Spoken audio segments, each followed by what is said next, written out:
steps, and it has a length of ds. Right? Okay, so that's our step ds, and that points this way.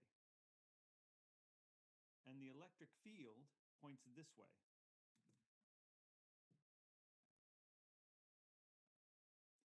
So E is opposite to the direction of ds. So E dot ds is negative. So negative E dot ds is positive. Oh, is this me? Shoot, is my camera?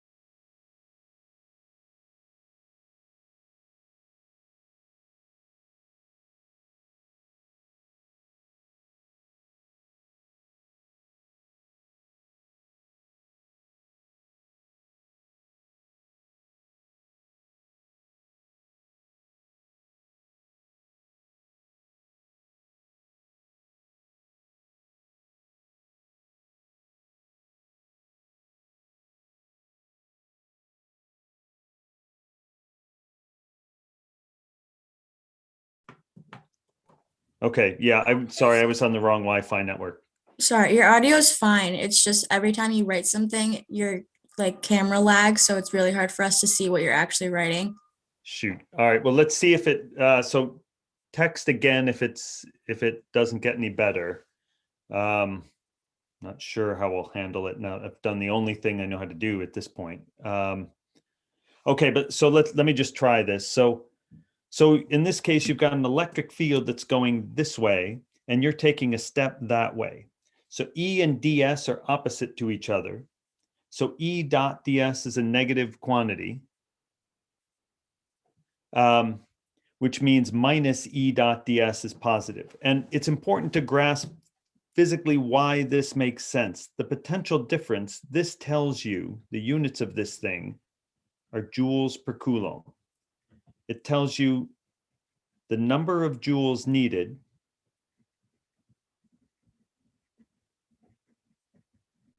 to move plus 1 coulomb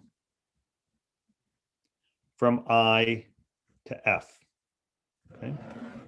So if you think about this quantity, it makes sense that this quantity should be positive if you move from I to F. So the potential, the electric potential should be higher at F than it is at I, because there's an electric field going this way, and you're trying to move a plus 1 coulomb charge. If you picked up a plus 1 coulomb charge and tried to move it from there to there, it's moving that way. So you're moving it against the field because the field's pushing it that way, and you're taking all these steps, and at each step you have to push it.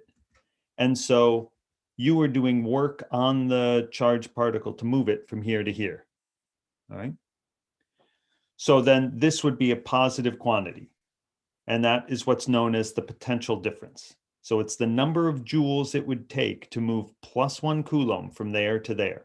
So it's very important you remember the units of this and know why they make sense. Joules per coulomb. All right. Now let's take a specific case and work this out. Let's suppose I have a uniform E field.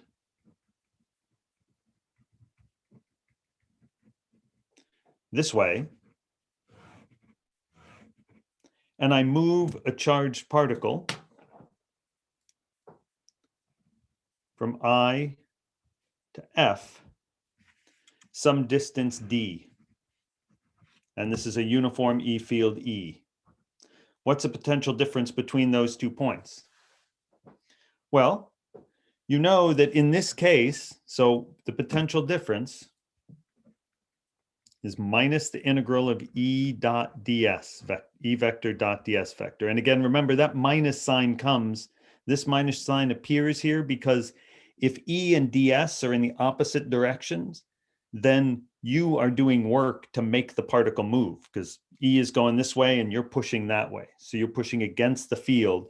So then you are doing positive work. So that's why you need that minus sign there. That's why it's in the definition for V.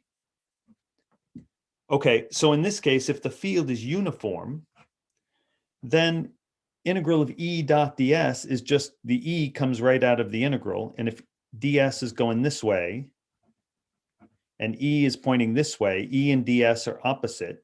So in this case, V going to be E times ds times -1, because they're pointing in the opposite direction. The minuses cancel. So that'll be the integral of E times ds. But if the field is uniform, then E can come out of the integral. So this will be E times the integral of ds, from I to F.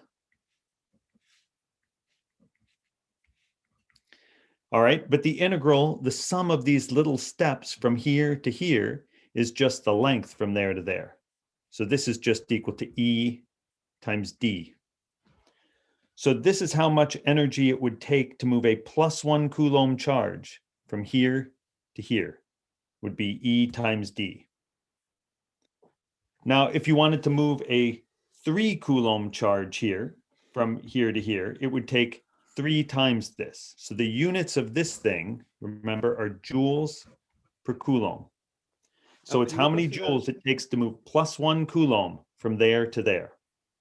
If you want to move +3 coulombs, it would take 3 times this energy, right? Because you could think about it, your 3 coulombs, you could move 1 Coulomb at a time, and it would take you, each one would take that much energy to move.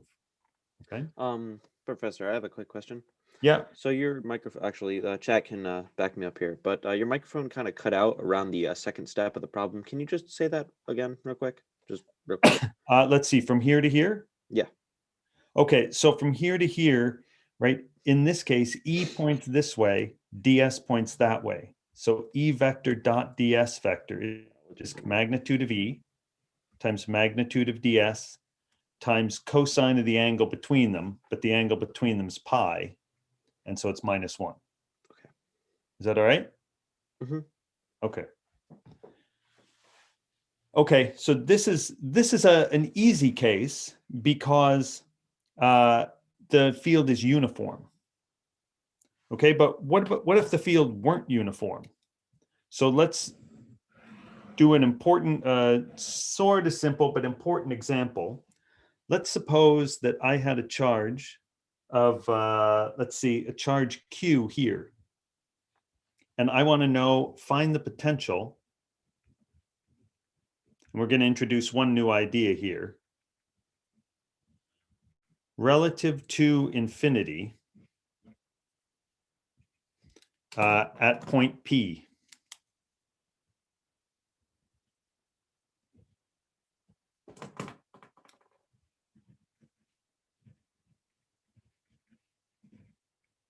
All right.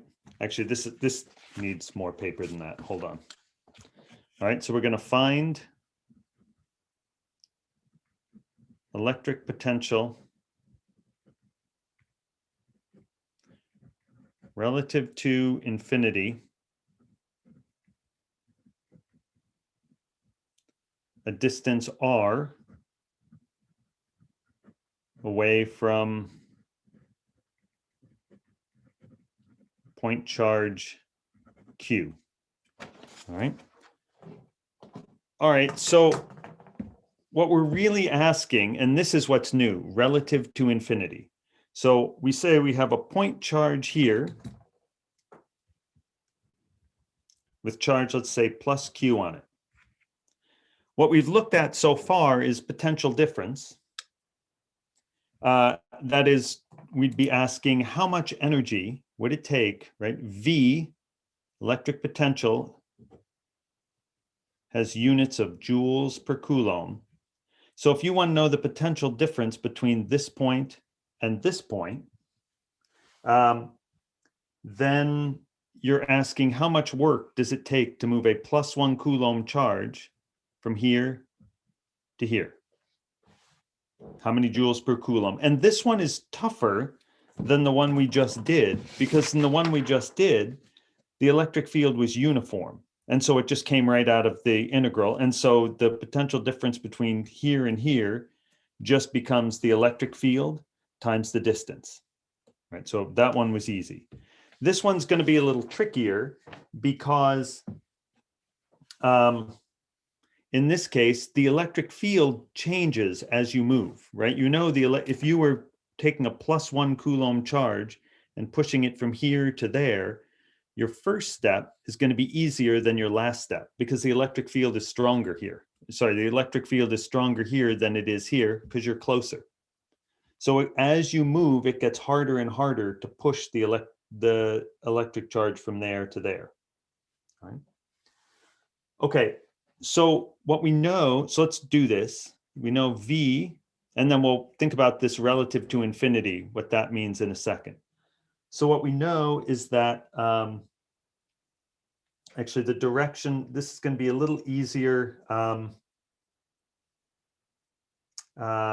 This will be a little easier if we go the other way. Let's start from here. Sorry, let's start from here and go to here. So if it takes 5 joules to move a charge from here to here, you'll get back 5 joules to move it from there to there. So the potential difference will switch signs if you switch your starting and ending point. Okay, so V is going to be equal to minus the integral of E vector dot ds vector. All right, but now in this case, we know E is KQ over R squared. That's the electric field at a distance R, any R, away from that point charge.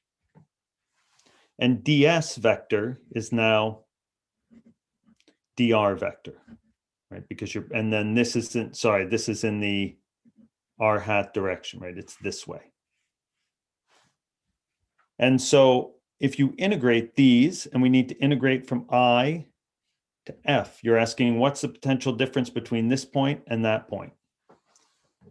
Okay, so if we do that out, so this is not too hard to do. You'll wind up with integral from I to F minus KQ over R squared, and then R hat, the direction of the E field and the direction you're moving are in line with each other. And so this just turns into 1 times dr, magnitude of that times magnitude of that times cosine of the angle between them. But your step and the E field are in line. And so you have cosine of 0, which is 1. So you just wind up with KQ dr over R squared.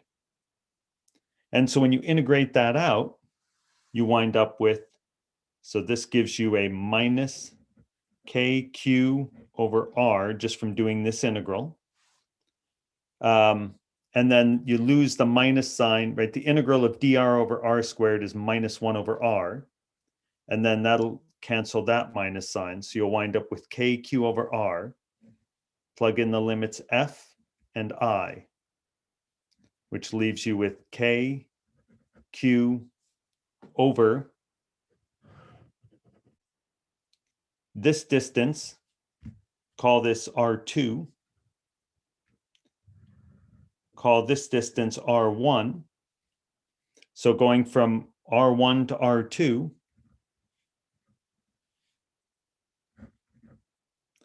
leaves you with KQ over R2 minus KQ over R1.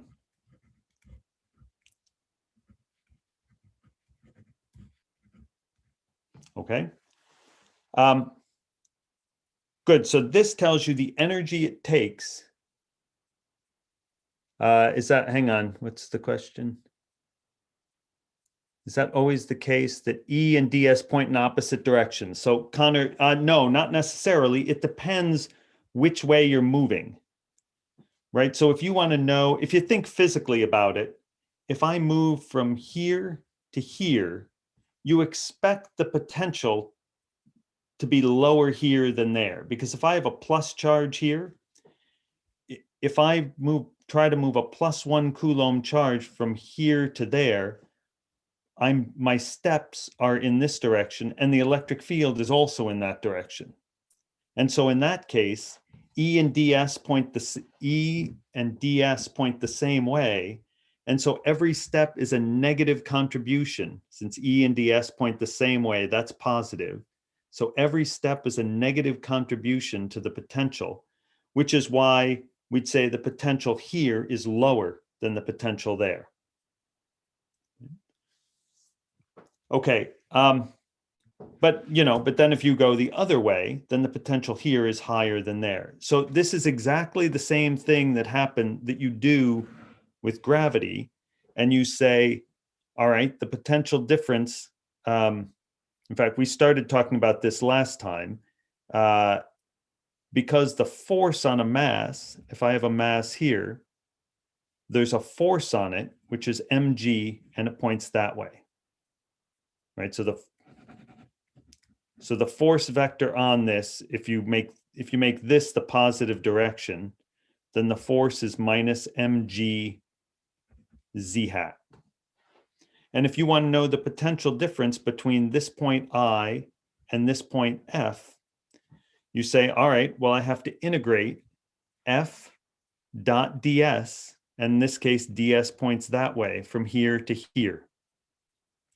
So minus the integral of F vector, and I know you did some of this in Physics 140.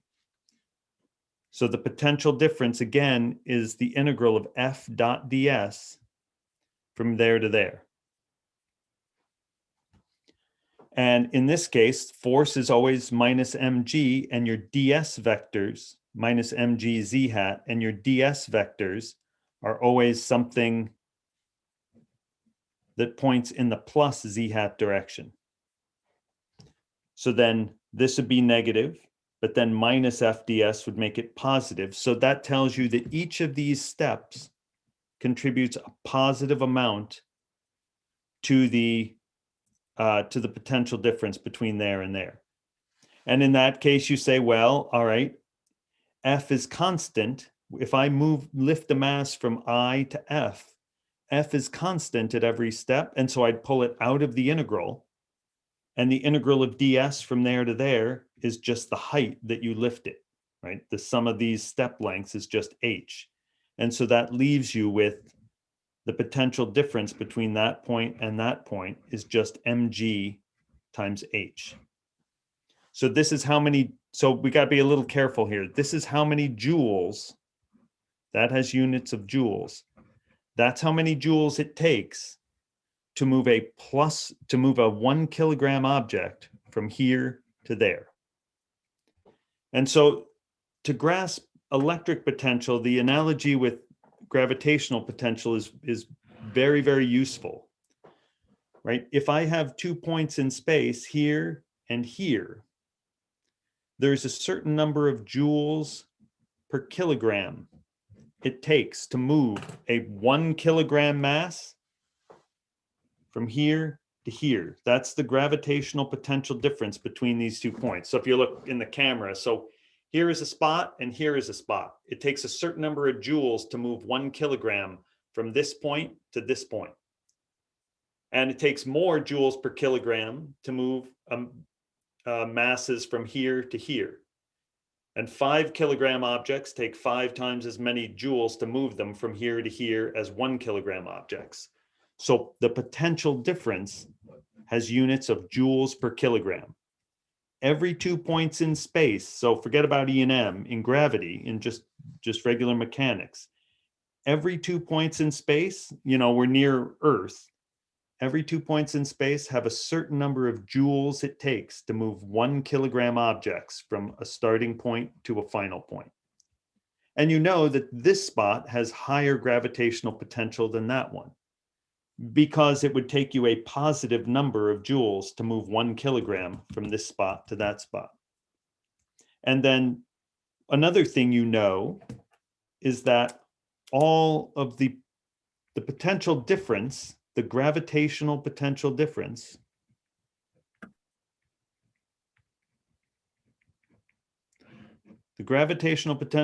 between I and F is the same as between I and this point, and this point, and this point. All of the points along here have the same gravitational potential difference as this point. And so with that, we can come back and understand this relative to infinity. So this in everything your book does, right? Almost everything, you'll talk about electric potential, and they'll say relative to infinity. So what that means is how many joules does it take to move +1 kilogram from very far away from the whole problem to a certain point. And so what we've shown so far is that the potential difference between this point and that point is kq over r2 minus kq over r1. But let's suppose we started very far away. So a side question that we can, to answer this, that we can use this answer for. So suppose you start at infinity. Suppose you start far from a point charge Q. All right, so here's my point charge plus Q. So here's my charge plus Q. And I'm going to start, I can't draw, obviously, infinitely far away. But suppose this point over here is, thousands of miles away. So I'm going to start here. And what I want to know is what's the potential difference between this point and a point here that is a distance r2 away. So I'm going to make r1 be extremely large.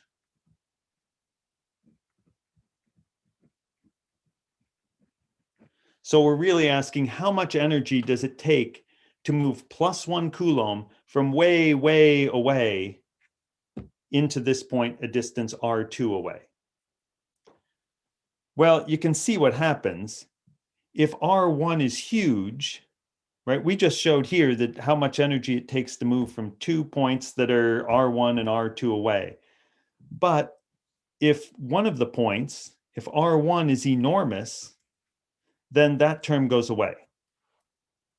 And so the distance, the amount of energy it takes to move so I start with +1 coulomb way out here, infinitely far away.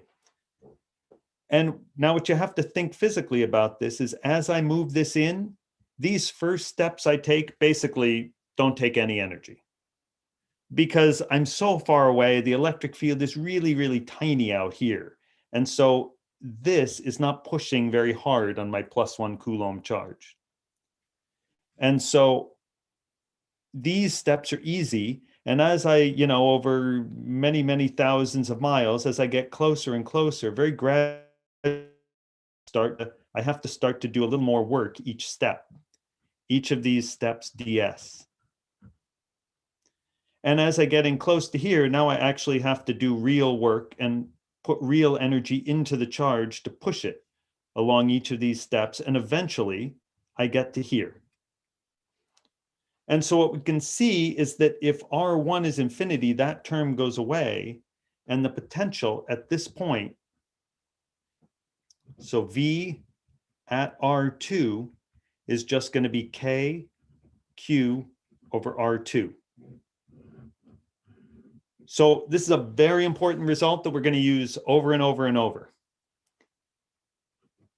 So we're going to stop for a second and think again carefully about what this means. Saying that the electric potential at this point here, a distance r2 away from a charge q, is kq over r2 joules per coulomb.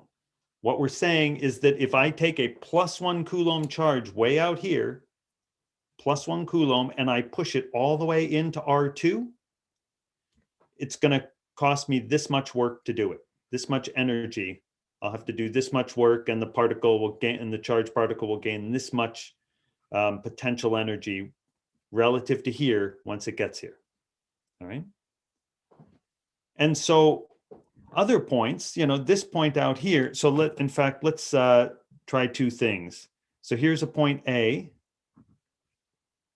and here's a point B. And I want to know if the electric potential at A is higher or lower than B. And so hang on, we're going to launch a poll. All right, what you're answering is the electric potential larger at, how does the electric potential at A compare to B? Is the potential larger at A or smaller at A? If it's larger at A, put larger. If it's smaller at A, put smaller or less than. Don't put yes or no. I don't know what that is.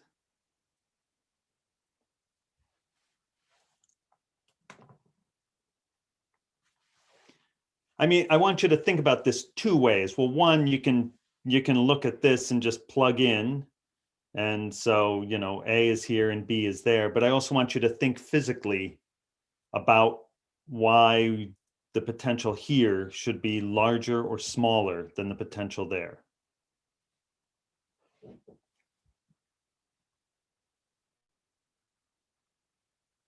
All right, good. Most people have it. So it's larger. The potential, the electric potential at A is larger than the electric potential at B. And somebody, let's see, somebody unmute and explain who voted for the potential at A being larger than the potential at B. Why?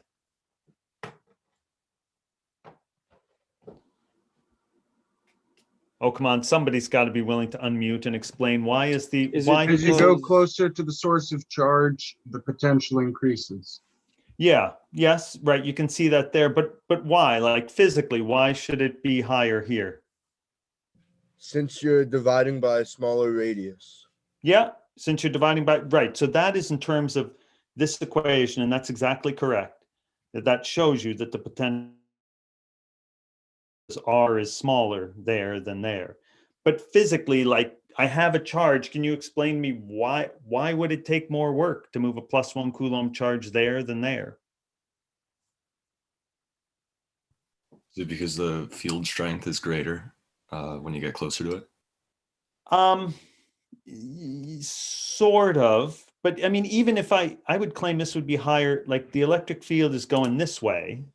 Yeah, I answered incorrectly because I believed that as you would have to move B farther distance, A would have less, but that's not right. No. I see what you're saying, but no, what you're thinking of, these are the two finish lines.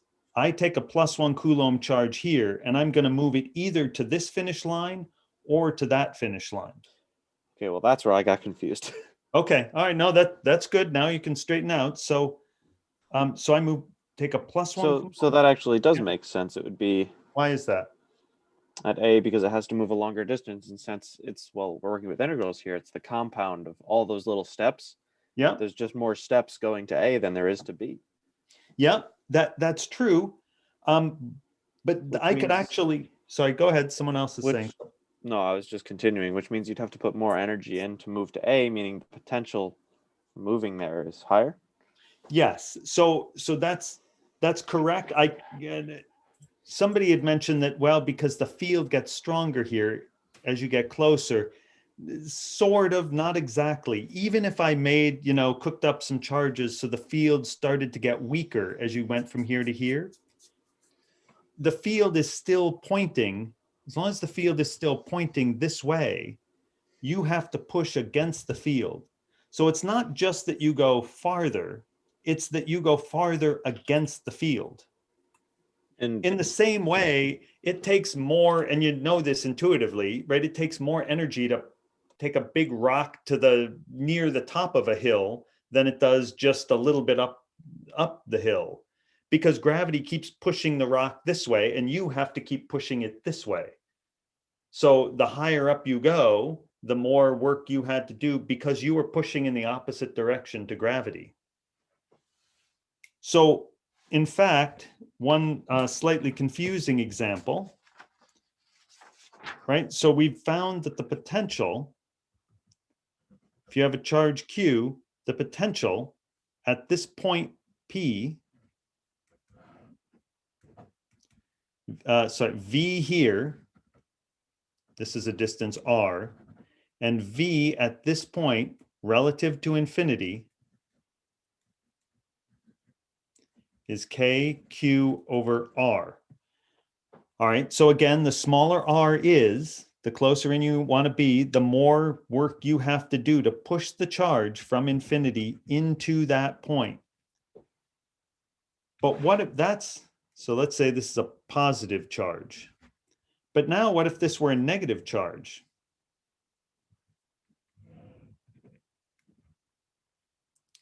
Now I've got 2 points again. A and B. So V at A relative to infinity, greater, less than, something, V at B relative to infinity. All right, so we're going to do a poll again.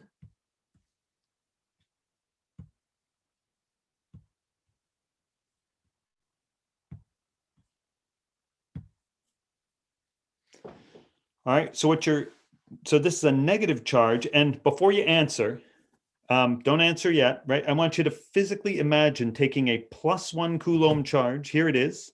It's way out here, infinitely far away, and you're going to bring it from there into B, could be your finish line, or all the way into A could be your finish line. And which one takes more work or less work, or do you get more energy back out? Going to B or to A? So what's the potential at A relative to B? Is A greater than or less than?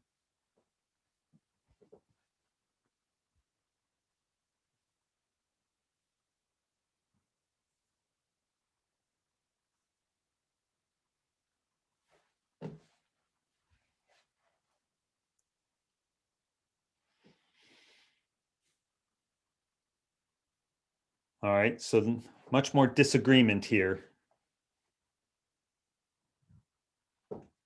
I'll give you a hint. The potential is negative at both of these places.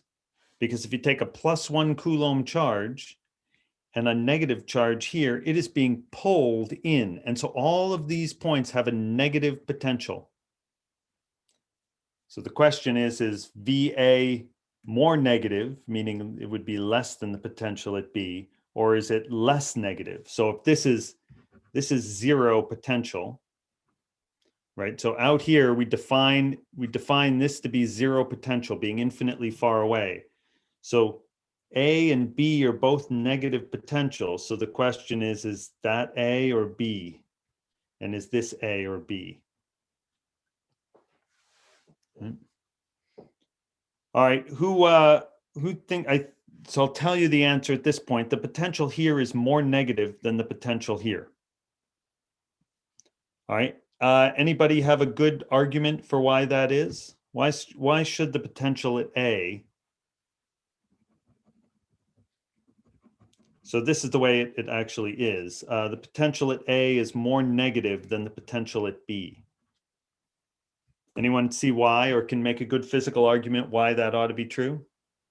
All you've done is switched the signs. Yeah, so in terms of equations, right, you can write that V is still KQ over R. And in this case, Q is negative. And so if R is smaller and Q is a negative number, then this is a larger negative number, so it's here. So in terms, the equation works still.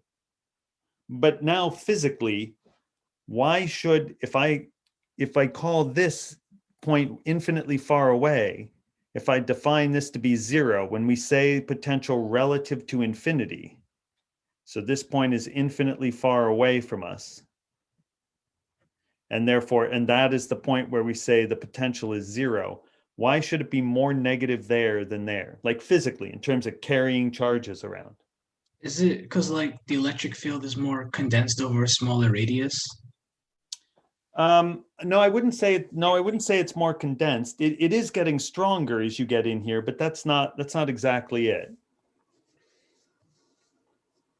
It's doing positive work so that V is less on point A. Yeah, kind of. I think that's Well, let's So say it's a bigger negative number, and a bigger negative number is less than sure. a quote smaller negative number. So, Yeah, like yeah. in my mind, let's say A is -30 and B is -25. So, well, that would Although be -30 is a bigger negative number, it's a sure. smaller number. Sure. So just to be fussy, we got to have units. So these are joules per coulomb. But I mean, well, let me tell you, right? Physically, it makes sense that this is more negative potential than this, because if I have a +1 coulomb charge, this negative charge is pulling it inward at each of these steps. And so if I define this point way out here, infinitely far away, if I say that's my 0, that's where potential is 0, then each of these steps, right, V equals 0, and then each step I take, I get more and more negative potential. And because the charge is pulling my +1 coulomb charge in from infinity. So I have some negative joules per coulomb there, and even more negative joules per coulomb here, because my charge has been pulled in farther. Right, so it's more in a potential well. It's the same thing as saying if you have go back to physics 140. If you have a cliff, height h and a mass m, and I say V equals 0 here at the ground, what's the potential of this? Well, we'll clear up potential and potential energy in a second, but this mass sitting up here, what's its gravitational potential relative to here? Quick, somebody. MGH. Yeah. M times G times H, the force on it times the distance it moves. It started here, and you said you decided that V equals 0 here. And so as soon as you decided V equals 0 here, you say, well, what's V up here? Well, it's the force times the distance, mg times h. And the force stays constant at every step you take here, because we don't worry about the fact that that's a little farther from the center of the earth than that is. Mg stays fixed. And so mgh is your potential up here. Okay, now somebody else comes along and they say, all right, so good. So V is 0 here, and that somebody digs a hole of depth d, and you push this off. So this has gravitational potential energy of mgh. I push it off the cliff, it falls down to there. It now has a potential of 0. And now somebody comes along and gives it a kick and it falls into this hole. Now what's its potential?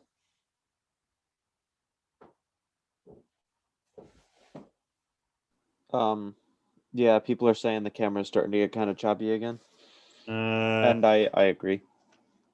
All right, well, that at this point, that's I guess just after you write a few things, just pause for a second so your hand's not in all the right, way so yeah. we can see what's going on. Yeah. Okay, good idea.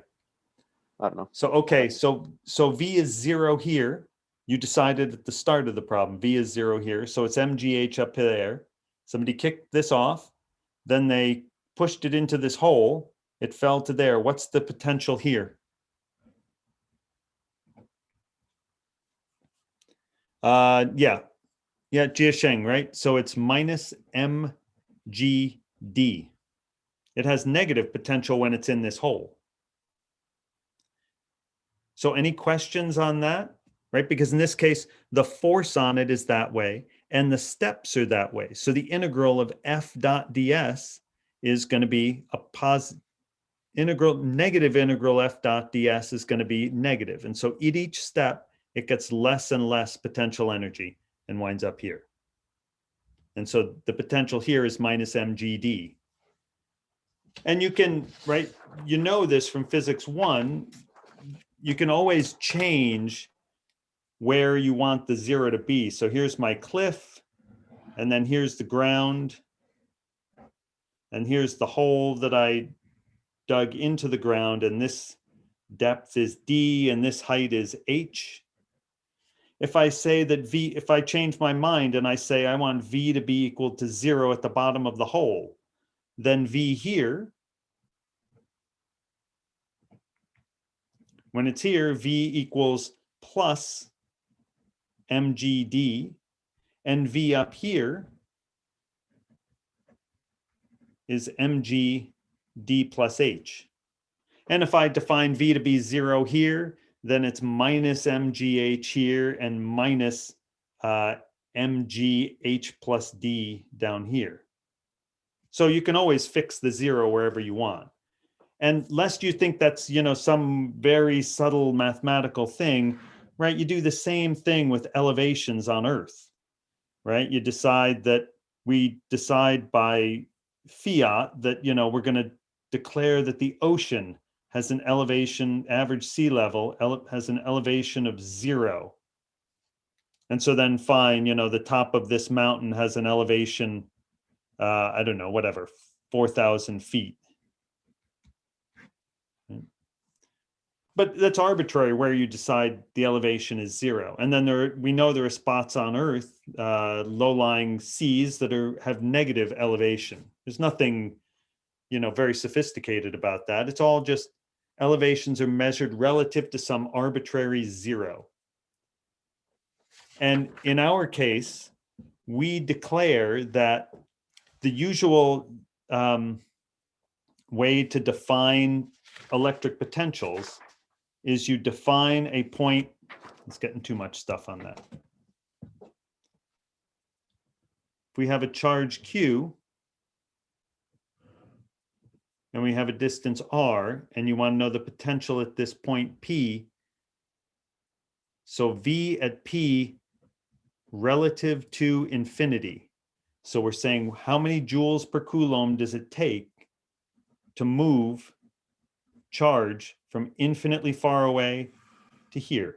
If this is a plus charge, it takes positive work to move a +1 coulomb charge from infinity into here.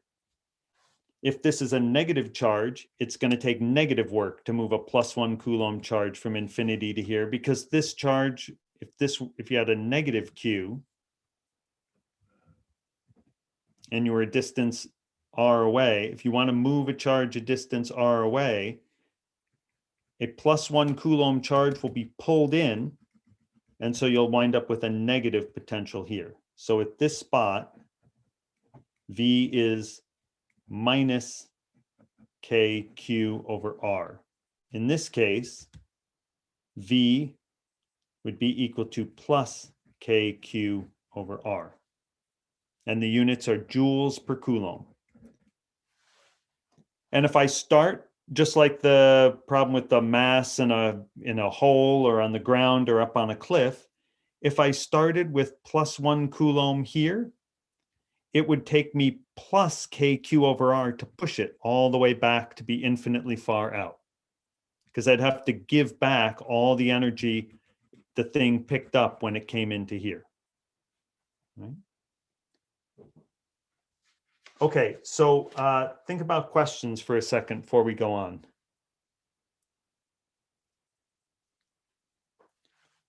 Okay, so then two things for now that really get tangled in people's heads is don't confuse potential versus potential difference. So potential, you have to define, potential is defined relative to some fixed origin. So in this case, we talk about the potential at this spot, the electric potential in joules per coulomb at a spot. We can do that because we defined infinitely far away to be our starting spot, our place where V is 0. And so then all potentials are measured relative to that. And so we can just say, well, what's the potential at a point? You could also ask, what is the potential difference between that point and that point, between point A and point B? And the potential difference is just what it sounds like. It's the potential at A minus the potential at B. And before you think that that's some, again, very subtle thing, it's exactly what you do intuitively with elevations, right? If I at the top of some hill, it's 5,000 feet. I mean, if I just say the elevation of some mountain is 5,000 feet, you know that I mean relative elevation to sea level, because that's the custom. But I could also say, if I'm going to climb this hill and I want to know how tiring it's going to be, I kind of want to know, where does it start, right? If this thing starts at sea level, it's a lot bigger climb than maybe this spot, I don't know, is 4,500 feet. And so you naturally talk about elevation differences and absolute elevations. To talk about an absolute elevation, you have to define an agreed upon zero. And then the elevation difference between 2 points is the absolute. So think about this, which you know, right? If you want to know how hard a hike it's going to be, you can look at the absolute elevation of the top relative to sea level, and look at the absolute elevation of the bottom relative to sea level, and subtract those two numbers, and that tells you how much of a walk up it's going to be. We do exactly the same thing with potential and potential difference. This point has a potential relative to infinity, and this point has an absolute potential relative to infinity. And the difference between them is the potential difference between those 2 points. And so the potential difference between A and B would be KQ over A minus KQ over B, with A having a higher potential than B if that's positive, and B if Q were negative, right? Okay, so think about questions for a second.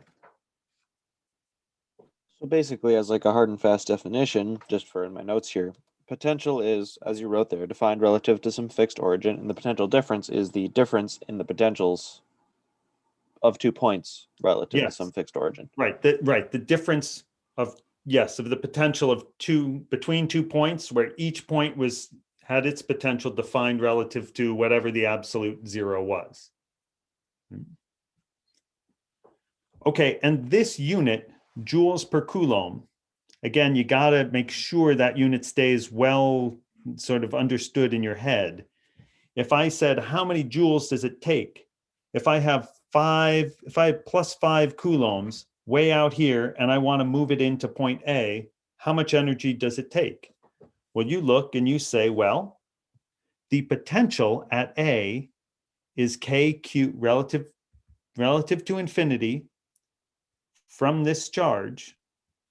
It's going to be KQ over A. So that tells you it takes K times Q divided by this distance to move plus 1 coulomb from infinity to push it into this point.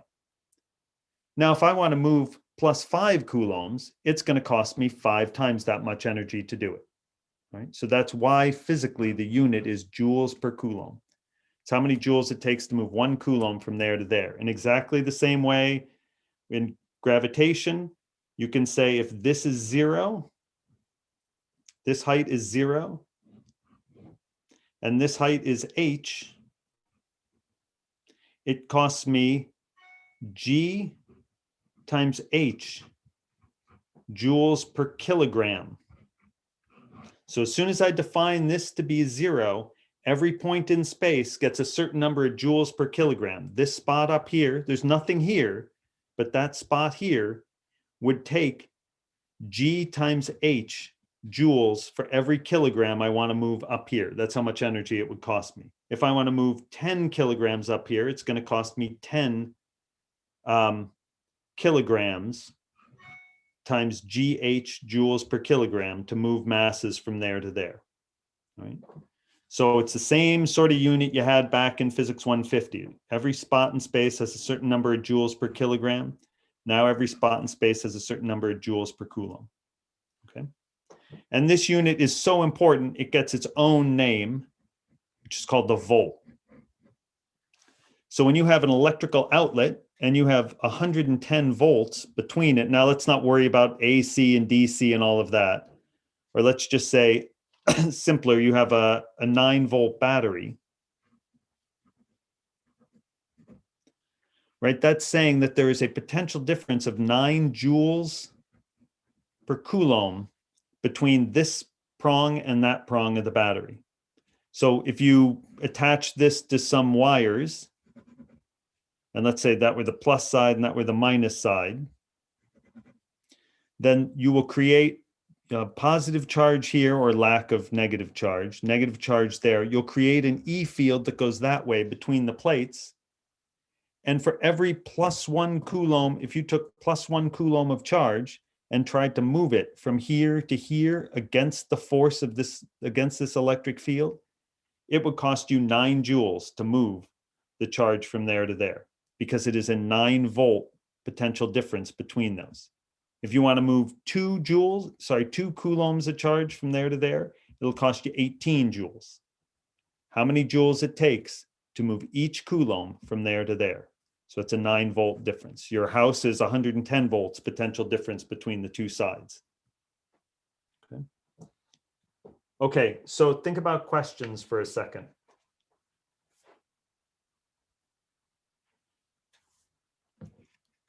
Okay.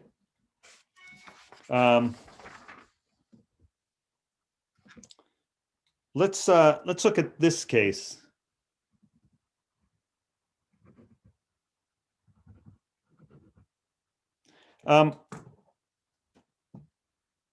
Take a second and try to, so this distance is d, and this is d over 2.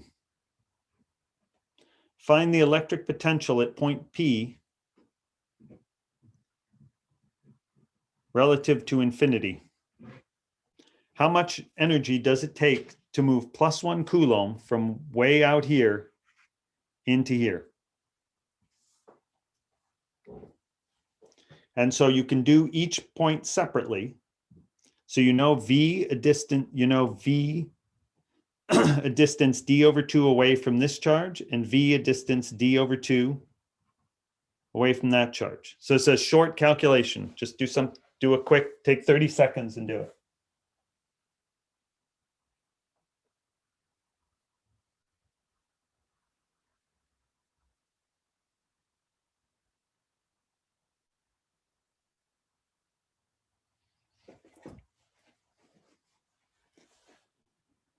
Okay, who has an answer for this? 0, yep. Whoever said 0, Jia Xing, Susie. Yeah, all right, I'll answer your question in a second, Asa. Yeah. Oh, nothing. ahead. I just don't tend to respond with the chat. What did you answer for Zhisheng? Yes, it is 0, but we're going to Okay. go through it here. So V here equals 0. Okay, so Why is that? I Well, you typed can V. do it, you can crunch through the formula, and we know that V around a point charge, so V at P from plus Q from this guy. So if this were the only charge, V here would be K times Q over D over 2. And then V at P from minus Q, the potential here, if this were the only charge, is going to be K times minus Q over D over 2. So V total at P is going to be just the sum of those two, which is 0. Right? Okay, so why should the potential here be 0? Well, if you think about it, if if I take a +1 Coulomb charge, sorry, I take a +1 Coulomb charge here and I move it in, basically so it is true that the potential here is 0, and you can see why, because each step you're taking, this charge is pushing you away, but this charge is pulling you in. And now here's the subtle thing. You know this from a homework problem you did, that the E field all along this line, everywhere, each of my steps, the E field points that way, because you have an E field here from this charge points this way. The E field here from this charge points that way, and the sum of those vectors points down. So every step I take, the E field is pointing that way. And so E vector dot ds vector at each step is 0, because E and ds are perpendicular. And so the total potential here is 0. So that's one way you can see it, is E and ds are perpendicular. Another way to see it is just by plugging in the equation and seeing that they add to 0. And the third way is to just kind of realize that all the pushing work you have to do against this charge to bring a +1 Coulomb charge from there to there is exactly countered by all the pulling, all the help you get bringing this thing in from here to here from this charge. And so the net effect of those two cancels each other out, and the potential is 0. And then let's see, Yunra, yes, E times ds times cosine of 90, right? So you'll have E vector dot ds vector. So you'll have E times ds times cosine of 90 degrees, which is 0. So the answer is yes, that's right. Okay, so questions on why this is 0, and then I'll answer your electric outlet question, Asa. So questions on, everyone okay on why the potential here is 0 exactly between the charges?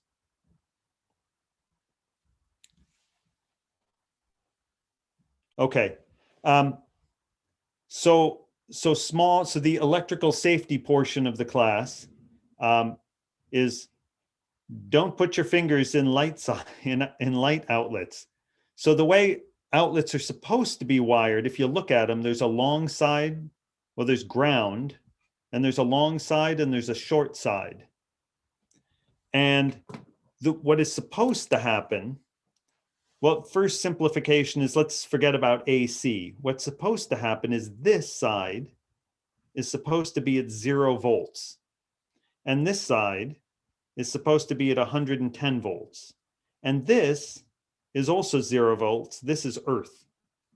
So if you go in your house, this wire should be somewhere, all of the the ground connection should all be wired together to something, and then usually to some water pipe that eventually, right, is connected to the earth. And so let's forget about this one for now. What is supposed to happen is, so earth is also about 0 volts. And so what is supposed to happen is that the potential difference between these two sides is 110 volts, and this one is supposed to be wired to 0 volts. And so from the power company, this should be 110 volts higher than that. And certainly the wire that comes in from the electric company that then is wired to this outlet, there should be one wire at 110 volts, one wire at 0. It's called the neutral. And so in principle, and again, do not do this. In principle, if you and we'll talk about this more when we talk about circuits, is there should be nothing here, because you'll be at 0 volts if you're standing on the earth when you foolishly reach in and touch that with your, I guess, extremely long finger. Then you're at 0 volts already, and so in principle, you wouldn't get shocked. The problem is that very often when these are wired, people don't pay attention and they're wired backwards. And so the short one winds up being at 0 volts and the long one winds up being at 110 volts. And so there's really no way to tell without Yeah, Dan, do not stick a metal fork or anything else into an electrical outlet, right? So, so they're often wired backwards. And so there's really no way to tell. They're supposed to be wired 110 and 0, but it's often the other way around. And the other issue is that even when they're wired correctly, this would be 110 volts. And this often is not that close to 0. It should be at 0 volts, but it often isn't. And it deviates from 0 volts. And so you could still get shocked from this, depending on how the whole house is wired up. And so the short answer is don't. But again, the important point for us right now, and we'll do more of this when we talk about circuits, is that there is 110 joule per coulomb potential difference between those two sides, right? And that's what allows your electrical outlet to drive, say, let's just talk about an incandescent, or let's say a toaster, right? So you have a toaster oven, you basically have something that gets hot when current flows through it, and this 110 volt difference creates an electric field, and it drives charges through the wire of your toaster oven. And so every coulomb that flows through this resistor will release 110 joules of energy, because it's 110 joule per coulomb drop from there to there. It's why often voltages are referred to as voltage drops, just like gravitational drop. In the same way, every time I push off, let's say if this is, I don't know, this hill is 50 joules per kilogram of gravitational potential difference between the top and the bottom. That means every kilogram I push off the top will release 50 joules of energy as it falls. If I push 10 kilograms off the top, obviously 500 joules of energy will be available to use from the falling. And if I take 10 kilograms and I want to lift it to the top of here, if this gravitational potential difference is 50 joules per kilogram, it's going to cost me 500 joules to move this thing from the ground up to the top of the bump. All right. So it's the same thing. So it's joules per kilogram, or in electrical circuits, it's joules per coulomb. How many joules are gained or lost when a coulomb of charge moves from one point to another? Okay. Okay. All right, questions so far? All right. So we need to do a couple of problems. And I'm going to have to post a couple of videos because we are falling behind on where we're supposed to be in example problems, but that's all right. So the examples will be separate videos. So let's do this problem first. And I'm going to just do this one quickly, and I'll sketch it out, and then you can do the details on your own. Let's take plus 5q plus 3q minus 2q minus 2q. So these are all point charges. I don't know, minus 3q over here plus 5q over here. All right, and let's number these charges. 1, 2, 3, 4, 5, and 6. Find V here. Let's just call that point P. Right in the center. So there's no charge here, but I just want to know what the potential is.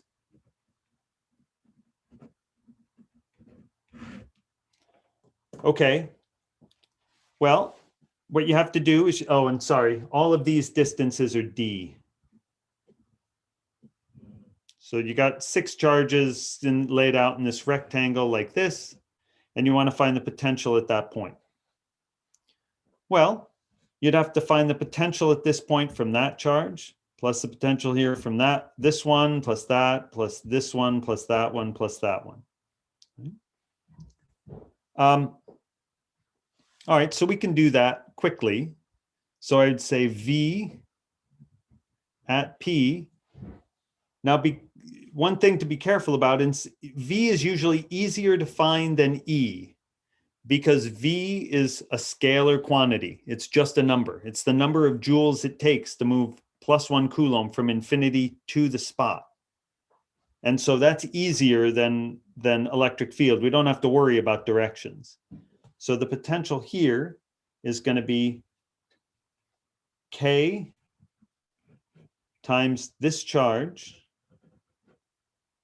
That's a +5Q over this distance, which is square root of d squared plus d over 2 squared. Plus, now we need the potential here from that one. K times -2Q over distance from there to there. So it's not distance squared, right? The potential of a point at distance d away from a charge is kq over the distance. So that's over d over 2. Plus, now we got to do this one. K times -3Q over that same thing. All right, there's that one. Now we got to do 4 plus K times 3Q over the same distance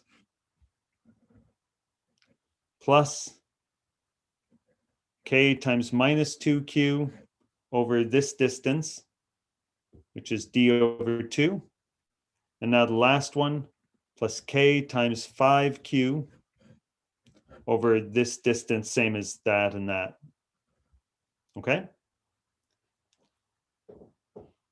Okay, so what you notice is a couple of these, like this one and that one, that's going to cancel, which makes sense because the potential here, if you only had these two charges, is 0. All right? And I can tell you if you, I didn't actually write down the final answer, but you can do this, right? You'd have the final answer. These two will cancel. These two are the same and they would add. So you should get K times, if you add all these up, you should get 10Q over square root of d squared plus d over 2 squared minus K times 4 times Q over d over 2. All right, and then you can factor out the K's and the Q's if you want. All right, but that's what you should get when you're done. Where's the over 2 come from? All right, good. So Gavin, you answered Evan's question. Thank you. All right, so questions on doing this?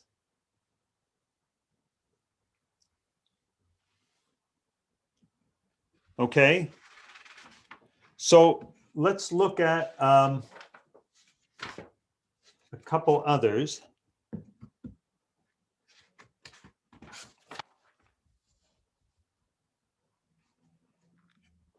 All right, let's try. So you've seen this before. So this is always a good first calculus one to do. So I'm going to take a line charge, linear charge, density lambda, and it has length L.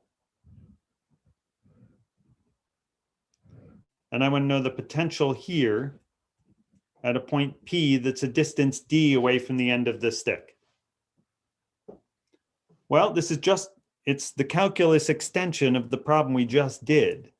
I want to know the potential here from all of these little charge elements.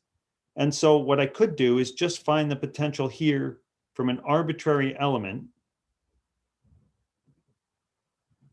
Let's call this x equals 0, and that's the positive x direction.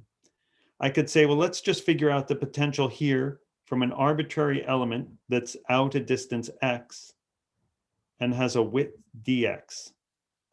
So let's just find v here, the potential here relative to infinity from just that element. So V at P from the element only. Well, that's going to be K times the charge on this element. The charge on that element is dx over L times lambda, right? The fraction of the, oh, I'm sorry, no, I screwed up. It's going to be dx times lambda, right? The charge per unit length times the length. If you had, it would be dx over L times Q, or dx times lambda, right? But in this case, we have the charge density on it, not the total charge. Okay, so K times the charge on this element divided by the distance from there to there. And that distance is going to be L plus D minus X. All right. So question, this is the hardest part of the problem. Once you're here, the rest is easier. So questions on getting to here? Okay. So good. So then V total, we have to sum contributions from X equals 0 out to X equals L. K lambda dx over L plus D minus X. All right, and that's a U substitution integral, right? Let U equal L plus D minus X, du equals minus dx. And so this integral, so V is going to be the integral.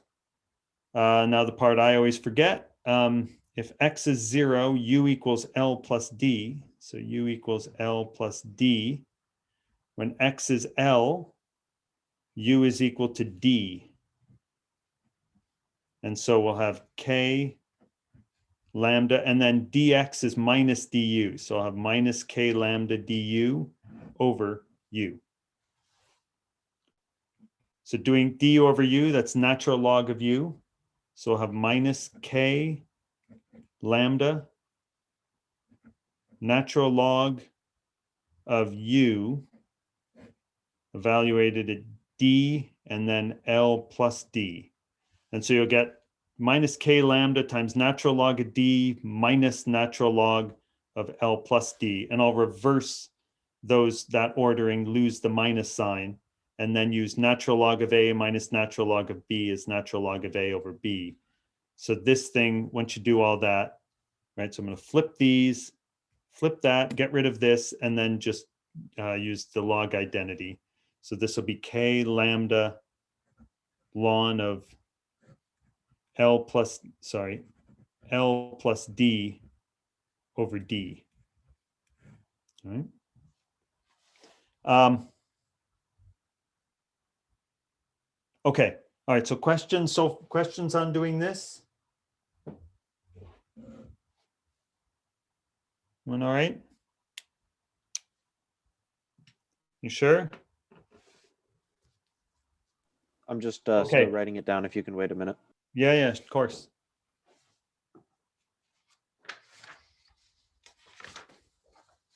Also, in your writing there, you have ln and then you have what plus d over d? Or is it just d? Here? No, I'm the sorry. writing Right. that. That's yeah. That odd shaped squiggle is an L, right? So that just plugging in the limits. Okay, thank you. Yeah. What else? Other questions? Okay, so I'll send around an announcement once I post. There were 2 more examples we were supposed to do today. And so I will post those online and then you can just watch them on your own. But it's important that you do watch them, okay? And I know between now and then you're also studying for the quiz, but be sure you balance doing that against keeping up with what we're currently doing, okay? All right, have a good afternoon, and I'll see you on Thursday or office hours. Professor, so there's no quiz this upcoming Monday, right? but the quiz the following week, will that have anything to do with this topic? So the thing, I always get nervous answering these. So if you read, like, here's the,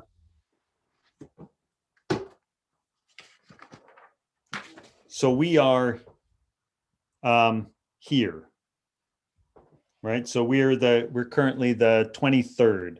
So this week, the quiz is, sorry, that's small, right?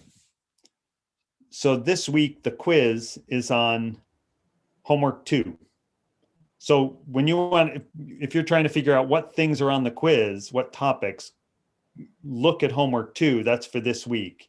And those are the topics. Basically, the TAs will take a homework problem and change it around with the same concepts that are on the homework problem, and that'll be the quiz. So whatever day your recitation is this week, it'll be a quiz that's on homework 2. And then next Okay. week, Yep. there's no quiz. And then this stuff will be on, this is, yeah, so after the exam, then the following week is a quiz on homework 3. Right? Okay, Does that so answer your there's question?